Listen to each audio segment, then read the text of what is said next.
I'm national correspondent Kayla Gaskins in Washington. The Trump administration pulling $2.2 billion worth of federal funding from Harvard Monday afternoon, hours after the university sent a letter refusing to comply with a list of requests the government said were aimed at addressing civil rights concerns on campus, specifically regarding anti-Semitism. The tug of war between America's elite universities and the White House escalating. All the president is asking, don't break federal law, and then you can have your federal funding. And we certainly should not be funding a place where such grave anti-Semitism exists. Among the demands the White House asked for and Harvard refused to agree to were leadership reforms to increase the power of senior leadership and tenured professors and reduce the power of students and untenured faculty.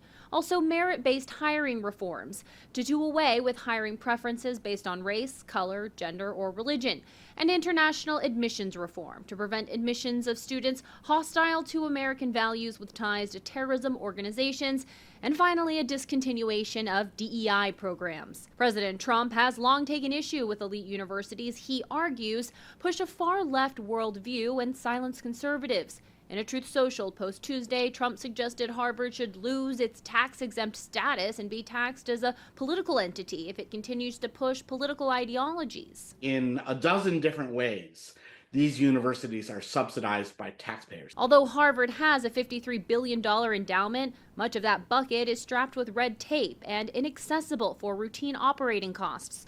Federal dollars amount for 2/3 of Harvard's annual research budget and 11% of the annual operating costs. They actually need every penny they can get from the federal government. And if they fall short by several $100 million or even a couple $1 billion, then they're going to have a very hard time making ends meet. Because of the heavy research conducted at Harvard, it's actually more dependent on federal dollars than other Ivy League schools like Princeton. Harvard's leadership is already exploring ways to make up for a massive loss of federal funds.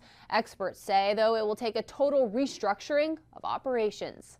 In Washington, I'm Kayla Gaskins.